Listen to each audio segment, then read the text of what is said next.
Here, I'm going to quickly go in because we rejoin Osa, the Goose Girl, and Ttl Mtts, and we kind of get their origin story. Their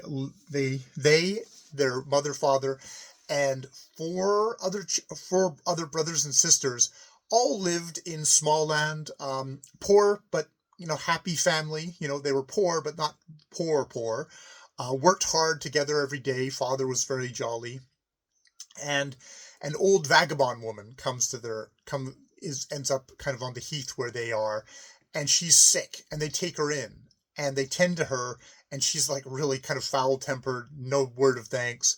And then finally, when they get her well enough, she asks to be taken out onto the heath to die, because she says that she has been cursed by, and she says, gypsy woman, because this is definitely well before any sensitivity about gypsy, and we'll get into the story, but by Romas, which they use the G word, and she says she's been cursed by a Roma woman, and so it's like, oh, okay, well, there's a real kind of stereotype right there. How is this going to go? And she dies, and then the family, all the children older than Osa and Mtts, all die, including finally the eldest daughter, at which point the father can't take it anymore and he leaves. He is completely, hasn't been working for any while, no more jokes, no more laughter. He leaves, and the mother's sort of like, well, it's probably best because he's getting in such a bad way. He might do harm in his mental anguish. And they all go. Mother takes the two children, and they go off to find work, probably around where Niles is, and tending geese while she works in a sugar refinery. She ends up dying. She asks people to just give them roof over their head, and they do, and they attend a lecture, and it's a lecture by a guy talking about something called the White Plague, and basically describes very much what happened to their family. And so they come up to him afterwards and say, is that what our family died of? That they describe everything, and he says, yeah, that's what they died of. So it wasn't true that our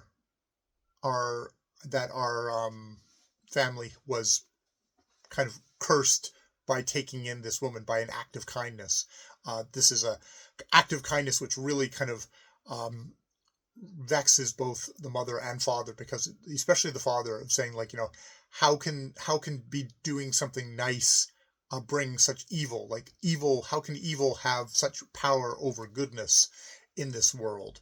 And so they find out that no, this is a medical condition.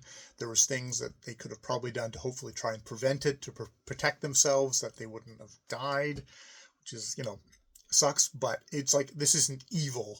This isn't some angry person, an angry stereotype of, oh, this minority has cursed me. And so they say, okay, well, then we need to leave and go find her father and tell him, because this is the thing that's really probably shook him to the foundations. Maybe he's still out there alive, and we need to bring him the truth. So it's an interesting in this book, which has been very much kind of about folk tales, creation myths, things like that. There's this, oh, this is a disease. Don't blame Roma people for it. This is just an illness, and so that's a kind of an interesting balance that we're getting in this book, of like, not just kind of fairy tales, folk, fantastical. It's like, no, there's also science here. There's a belief in science. There's children going, oh, we need to bring this to our father to let him know this isn't a punishment. This isn't the world is fundamentally evil. I mean, you could look at it as,